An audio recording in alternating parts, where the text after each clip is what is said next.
Hi అండి. YCP వాళ్ళైతే ప్రతిపక్ష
సాంగులేసి అంత ఎగతాళి చేసినా అతను కూర్చున్నాడు గదా! నవ్వుతూనే కూర్చున్నాడు గదా! ఆ రోజున.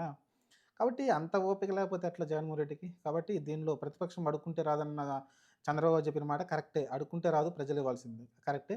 కానీ వీళ్ళు గూడా హుందాగా ఇచ్చుంటే బావుంటుంది. ప్రతిపక్షమే లేకుండా ఈళ్ళు బిల్లులు గూడా పాస్ చేయడం అది కూడా కరెక్ట్ కాదు. అసలు ప్రతిపక్షమేమీ లేకుండా అసలకి చర్చే జరగకుండా ఒక విషయం ఉంటుంది. ఒక బిల్లు పాస్ చేయాలంటే ప్రజలకి ఏం తప్పు జరుగుతుంది ఏంటనేది మనకేం తెలీదు. ప్రభుత్వం ఏం చెప్పిద్ది అంత బావుంది, అంత బావుందంట. అదే ప్రతిపక్షం ఉంటే దానిలో ఉన్న తప్పొప్పులు లేవనెత్తిద్ది. దానిలో క్వెషన్ చేస్తది కాబట్టి మనకు తెలుస్తది. అలాంటి ఇంక సిట్యుయేషన్ లేకుండా అన్ని బిల్లులు ఏకగ్రీవంగా పాస్ అయిపోతున్నాయి. ఇది కూడా రాజ్యాంగ విరుద్ధమే. చూద్దాం మరి ప్రస్తుతానికైతే మరి టీడీపీ అయితే ఇవ్వదలుచుకోవట్లేదు. వైసీపీ వాళ్ళేమో ఇస్తే వస్తామంటున్నారు ప్రతిపక్షం. చూద్దాం ఏం జరిగిద్దో.